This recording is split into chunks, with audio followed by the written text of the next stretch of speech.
Hello, good morning. This is a presentation about a paper that I have reviewed by Dr. Rhiannon Matthews. It was born out of a meeting that I had with her and her colleagues, and I thought it'd be really interesting to put together a presentation on her paper, which is called A Protocol for Mobilising Novel Finance Models for Collaborative Health Promotion and Disease Prevention Initiatives, taking a smart capacitating investment approach in the Invest for Health. So this is a project overview of this particular paper that was done by Lane and colleagues. And it's exploring social impact investment, the SCI model for health promotions and disease prevention. So expertise across the 14H consortium. It's a multidisciplinary consortium and SCI model. The 14H project integrates expertise from multidisciplines, including health economics, public health and social impact investing. The consortium collaborates to develop adaptable social impact investment models that cater to varied cultural and healthcare settings across Europe. To achieve this, the project builds on existing social infrastructure investment, which is abbreviated as SII frameworks, as outlined by Franz and Natal 2018, which emphasises franchising or financing mechanisms like public-private partnerships, PPPs, social bonds and blended finance. These ensure that resources are strategically allocated to promote long-term health, economic and social benefits. Additionally, the consortium critically examines how different social contracts define the balance between state and personal responsibility. So in health and well-being, by leveraging expertise in strategic public procurement, the project aligns investment strategies with sustainable societal development. So let's explore the Wheel of Wellbeing, which was first established in 2009 as part of the Well London programme, and since then it's been adopted globally, particularly by Edwards. As you can see here, there are national and global factors that have been incorporated, making it more complex. There's a dedicated website which provides resources for communities and practitioners. The core approach of WOW is based on a theory of change, which promotes mental health by enhancing social engagement, positive emotions and meaningful experiences. It empowers people to take active roles in their own well-being, encouraging them to make choices that support mental and emotional health. The WOW framework consists of 6 key dimensions inspired by the Foresight Review's evidence-based actions for wellbeing.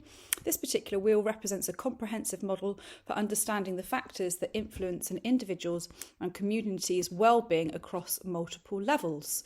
So from a global to personal level, this multi-layered framework highlights how various social, environmental and personal factors intersect and shape health outcomes. Below is a detailed description of each layer. So we're going to go round the circle. The first layer is national and global factors on the outer circle in blue. These are large-scale influences that affect societies at national and global levels. They are often beyond individual control but can shape the broader context in which individuals live. These include things such as war and terrorism, conflicts that disrupt communities and economies, and health systems. Famine, so food shortages that impact nutrition, health and economic stability. Pandemics, so things like global health crisis that affect public health, economies and social behaviour. Natural disasters, events like earthquakes, floods or wildfires that disrupt the environment and livelihoods. Climate change, environmental shifts that alter living conditions, resources and health risks. And social and cultural norms, societal values, beliefs and practices that influence health behaviours and access to resources. So things like technology, which is here. The rapid advancement of technology that affects communication, healthcare and social structures. Globalisation, the increasing interconnectedness of economics or economy, should I say, cultures and populations impacting health and social mobility. Macroeconomic conditions, economic stability or instability that influences job security, health access and living standards. Geopolitical conditions, so global political dynamic alliances and conflicts that can affect national and global health and resources. Local factors, which is in the middle circle, which is in green. So these factors that influence well-being at a more localised community or national level, local conditions, including government policies, social services and resource available within specific regions, play a critical role in shaping daily life. Access to health and social care, so availability of healthcare services, mental health support and social services. Health literacy and justice, understanding the health information and equitable access to care for all individuals. National and local government policy, legislation and policies that affect healthcare, education, social welfare and the economy. Access to the housing and transport, availability and affordability of housing and transportation options. Access to education and employment, opportunities for personal and professional development through education and job availability. Neighbourhood, built and natural environment, the quality of housing, public spaces, the environment, for example, green spaces and pollution. Access to green and blue spaces, the proximity to parks and forests and bodies of water that contribute to mental and physical well-being. Personal factors are in the inner circle. These are described in red, and they are factors that are close to the individual, impacting their direct daily life and well-being. Personal factors are directly within an individual's control or can be influenced by their immediate surroundings and environment. Home and work, environment, the conditions of living and working spaces, including safety, comfort and support systems. Employment and care purposes and contribution, the meaning and fulfilment derived from work, including career progression, work-life balance and contribution to society. Mental health, psychological well-being, including coping strategies, emotional regulation and mental health disorders. Physical health, physical fitness, the presence of chronic diseases and access to healthcare for physical ailments, relationship and social contexts, things like social networks, family and friendships that contribute to emotional support and belonging. Food and water and energy security, availability of essential resources such as nutritious food, clean water and energy, education and growth, opportunities for learning, development and personal growth across the lifespan. Personal identity, a sense of self, values, cultural and cultural background that influence an individual's actions and relationships.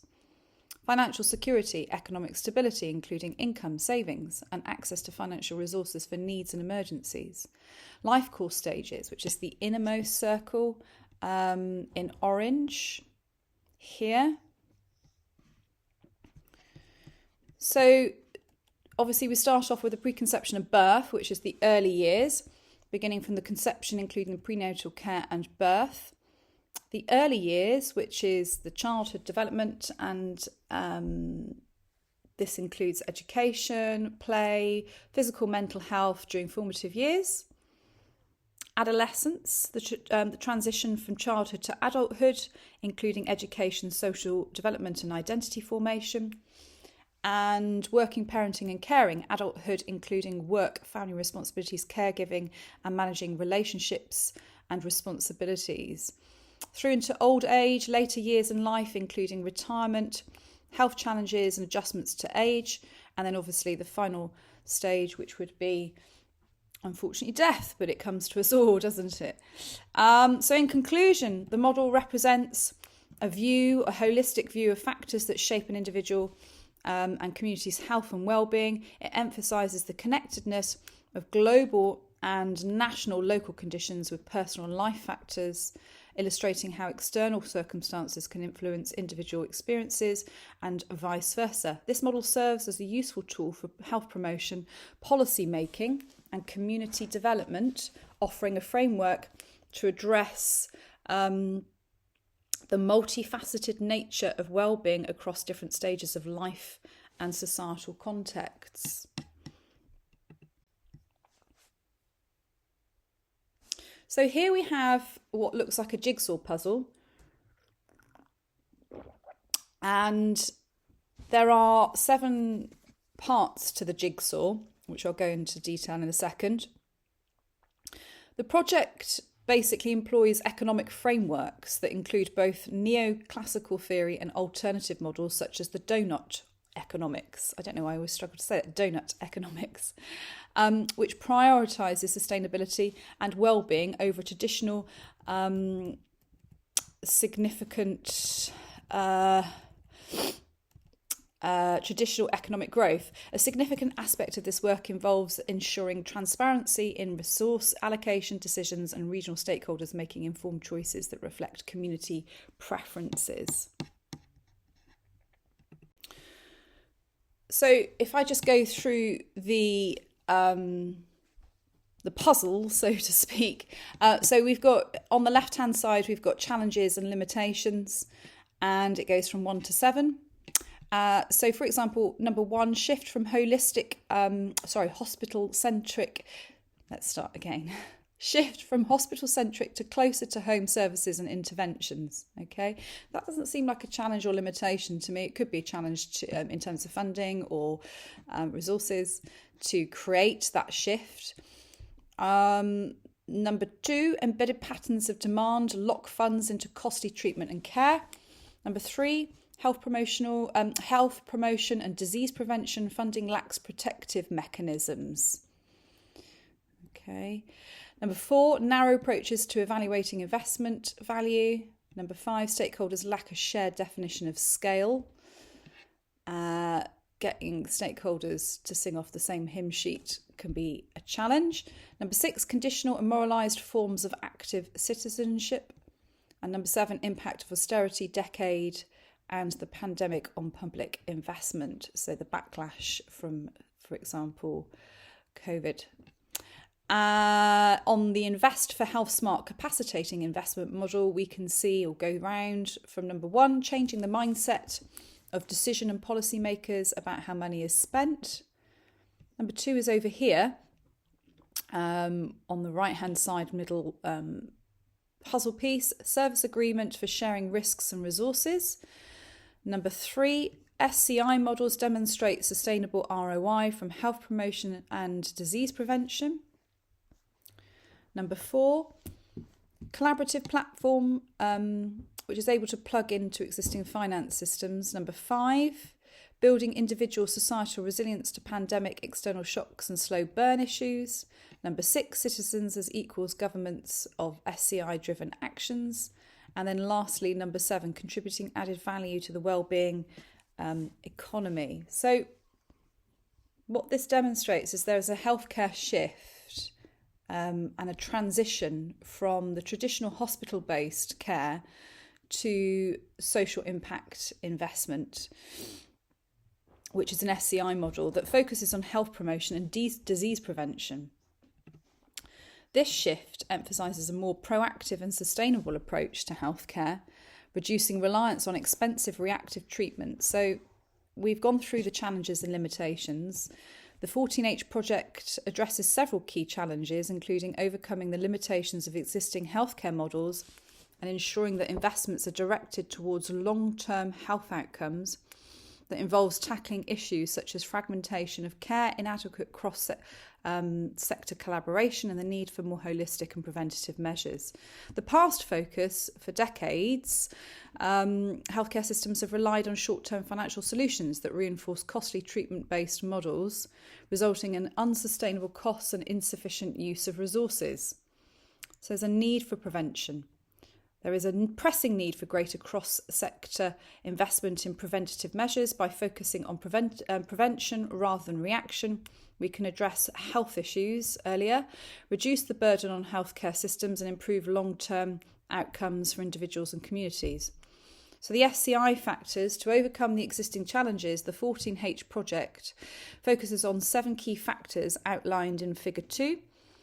These factors are essential in creating an effective SCI model, ensuring that both public and private sectors work together to drive sustainable health promoting solutions.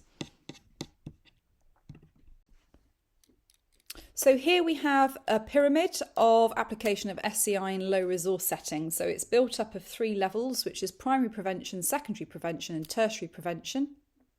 So at the baseline, we've got tackling detriments of health and risk factors in the entire general population. On the second level, we've got tackling detriments of health and risk factors in subgroups of the general population. So, for example, smoking bans. And then on the next level, we've got target individuals at increased risk of getting disease. So, for example, lifestyle support for overweight, and that all sits within the primary prevention. On the next level, we've got early diagnosis and treatment, which is the secondary prevention. So, for example, colon cancer screening.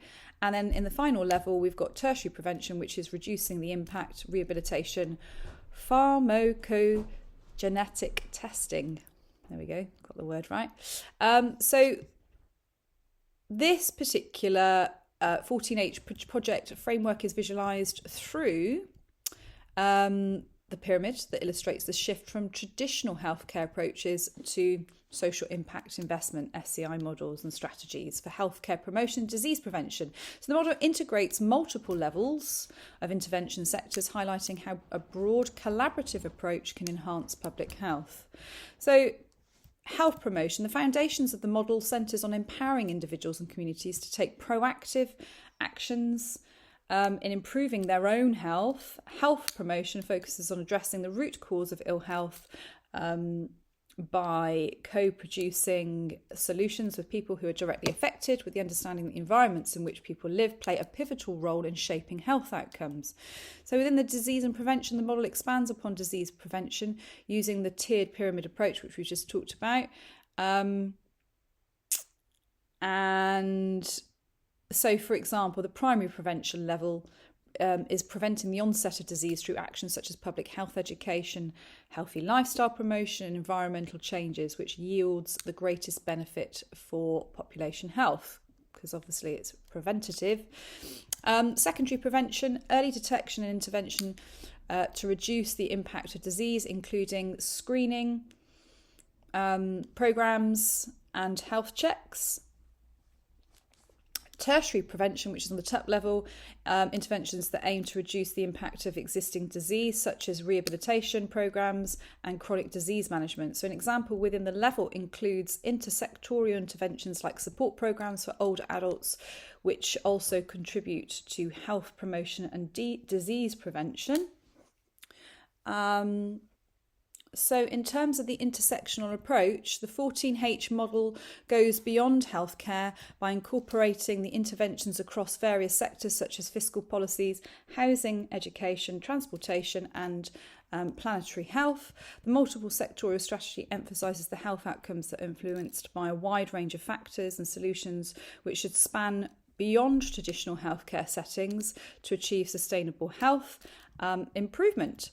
So the primordial prevention, the concept within the model refers to interventions that address the root cause of health problems before they arise. These could involve systematic changes like improving living conditions, education access and environmental sustainability. For example, housing interventions could be considered a form of primordial in prevention, contributing to long-term health benefits by ensuring safe and supportive living conditions and environments. Low resource settings. The 14H model is particularly relevant in low resource settings where financial and healthcare systems limitations often impede traditional healthcare delivery.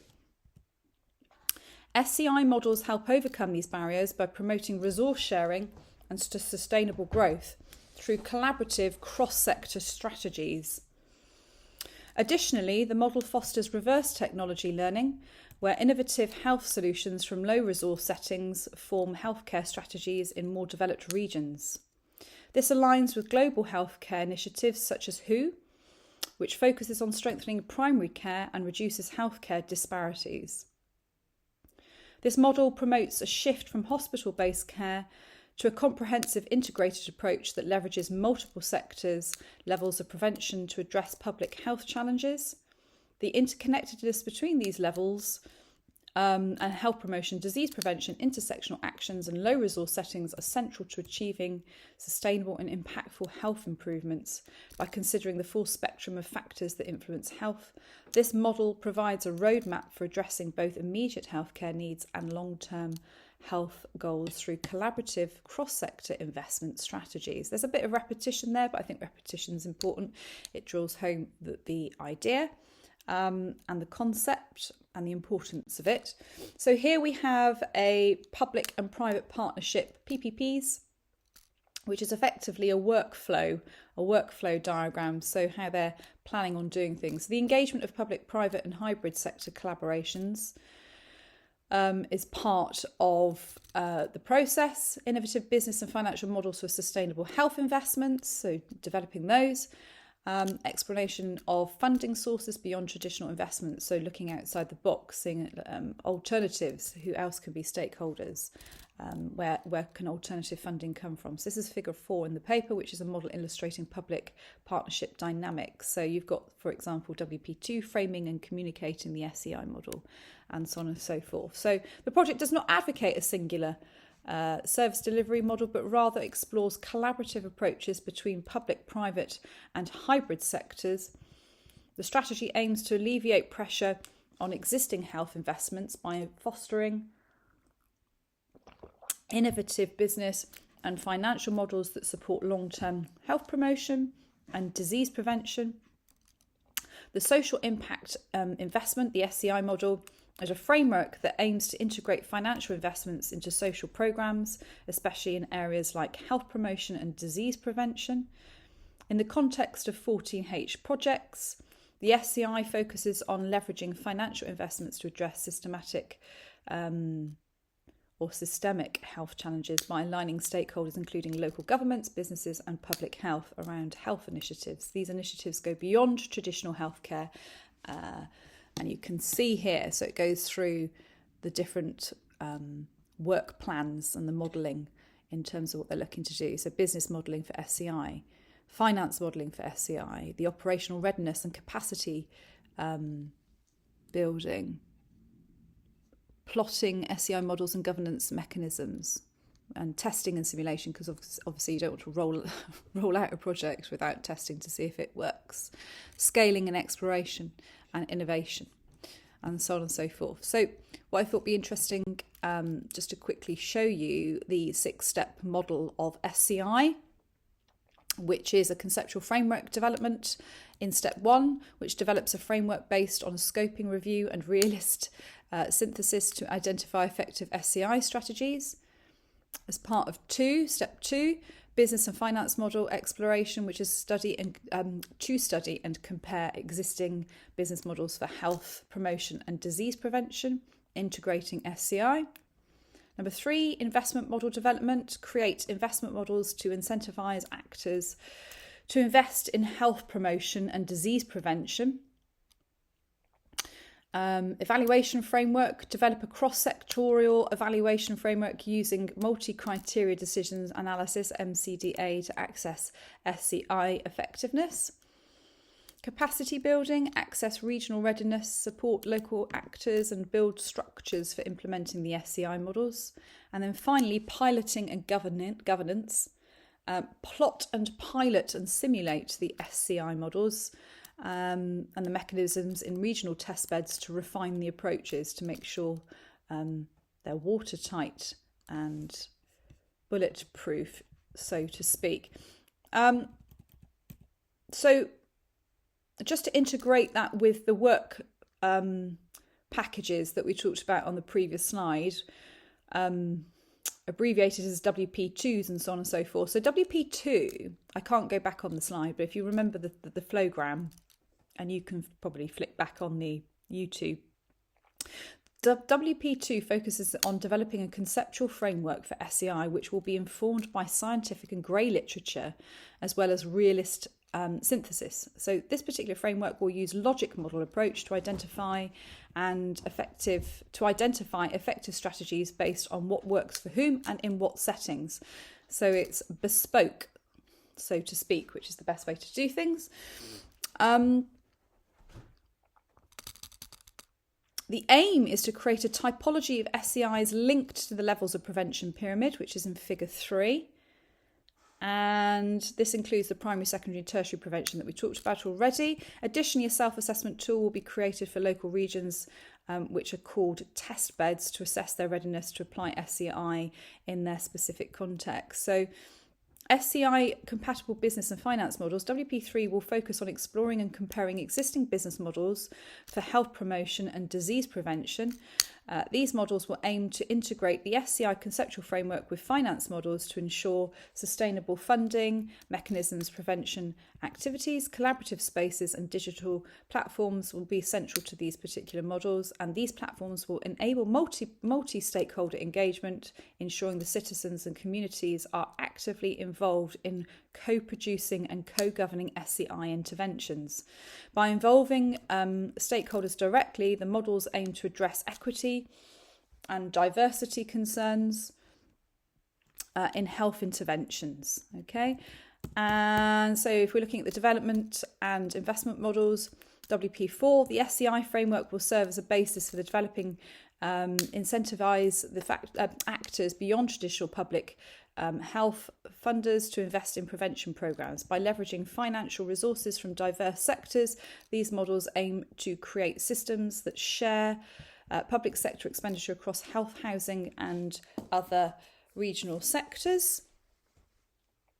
A key part of this work will involve developing governance models that allow for transparent and accountable use of resources, ensuring that health promotion and disease prevention programmes are scaling and replicable.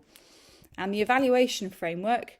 An evaluation framework for SCI will be developed in WP4 using multi-criteria decision analysis, which is abbreviated as MCDA, to evaluate different health interventions in terms of both their effectiveness and their opportunity approach costs. This process will be guided by stakeholders' preferences and will help identify the most impactful models for scaling up across different regions, which is why it's really important to get stakeholder buy-in on your projects, because it will predominantly, or decisions will be based on their preferences. Capacity building. So WP5 will focus on regional readiness assessments and capacity building in the test beds. These regions will be Sweden, Spain, Germany, Wales and UK, and will be supported in developing the structures and the processes needed to implement SCI models, including collaborative spaces, data platforms and public involvement through participatory governance. Training for decision makers and policy makers will ensure long-term operational success and foster knowledge sharing and collaboration across sectors. Piloting and governance in test beds. So in the test beds, WP6 will pilot and simulate SCI business and finance models. The test beds will serve as laboratories to test various SCI approaches and governance mechanisms in real-world settings. Each test bed will provide insights into how the model works within different healthcare systems and regional contexts, supporting the refinement of SCI for broader application. And so in terms of low resource settings in SCI, one of the challenges that SCI seeks to address in the persistent financial and healthcare system limitations in low resource settings. Okay, the model is developed by 14H project, provide opportunities for the resource sharing and sustainable growth, helping to overcome financial barriers to health promotion and disease prevention. A notable feature of the SCI model is reverse technology learning, which allows innovations from low resource areas to inform strategies in more developed regions. By initially focusing on European test beds, the 14H approach aligns with global health initiatives such as those from the World Health Organization that aim to optimise primary care infrastructure across the globe. So in conclusion, there's a lot of information there. This is enveloping both slides, the previous slide and this one. The SCI model offers a framework for shifting from traditional hospital-based care to more proactive, collaborative and sustainable approaches in health promotion and disease prevention. It emphasises multi-sectorial collaboration, stakeholder engagement and financial innovation to address the root cause of ill health, with a focus on long-term prevention rather than short-term treatments. The work packages outlined in 14H project will provide the foundation for refining and scaling these models, with the ultimate goal of improving health outcomes across diverse regions and settings. Excuse me. So in terms of this particular table, this is table 1 on the paper and figure 5 within the presentation. So this particular table is the 4 test beds in the investment or the Invest for Health project influencing future legislation. So the development of models at regional and local levels have been initiated. As the project progresses, efforts are being made to scale these models from regional and local implementations to national policy frameworks. So the objective is to contribute to the development of informed public health policies that promote sustainable decision-making in health and well-being governance. So this is to look at the impact on public health policy. If you look at this particular table, what we have here is we have region and country. So Galicia in Spain, which has a population of 2.7. Their health system is similar to the NHS, and 14H focuses on active and healthy ageing. Okay, so that's their key focus there. So then if we go down to Germany, which has a collection of those 3 places, Nordrhein and Westphalen and Germany, they've got a total population of 17.9. And their particular health infrastructure is the universal multi-layer, i.e. statutory benefit, health benefit and health insurance, which is called SHI. And their particular focus in terms of 14H is health in the Home Office. Okay, so there's some key examples there. So as with any project, there will always be challenges and risks involved. So the external risks are cross-jurisdictional complexities, variations in health economies, and those are the external risks. And the internal risks are things such as, just systematic stuff like data access, governance, staffing, and communications. And the idea is to mitigate these risks through specific mechanisms that I'm going to go to, which are in table 3 and figure 6. So yes, let's go on to that. So in terms of the specific examples as to how this project is going to meet the challenges and risks in the Invest for Health project, here in table 3, which is figure 7, again, table 3 in the paper, figure 7 on the slide, there's a transition from hospital-based care to SEI models for health prevention. There's a generalisability across countries with healthcare system pressures, establishment of foundation of transdisciplinary public health research, and here we can see summary of key deliverables and research directives. Okay, so for example, if you look at the top, I'm going to need my glasses for this because it's quite small. It's theoretical, I can see that word, theoretical. And the general mitigation strategy is several underlying principles which are important to 14H, having a common understanding of prevention, SCI, etc. So they say we are, as in this particular project, developing a common architecture reference group to consolidate multidisciplinary knowledge in an open forum. So specific 14H example, developing a working definition of SCI to be used across all WPs. All subsequent work will need to be informed by standardised agreed definition. Okay, so effectively the 14H project advocates for a shift from hospital-centred healthcare models towards SEI-driven approaches for healthcare promotion and disease prevention. So these models have broad applicability across countries, experience healthcare system strains, and furthermore, this initiative sets the stage for future transdisciplinary research in social impact, investing within public healthcare. Okay, so that concludes this particular presentation. Hopefully you found it interesting. So in terms of the collaborations of leading experts in this particular field, they were funded by the EU Horizon Europe Research and Innovation Programme, and they have given special acknowledgement to Dr. Catherine Lawrence for reading support. There are no conflicts of interest in terms of funding and acknowledgement, so no commercial or financial conflicts against funded by the EU Horizon Programme.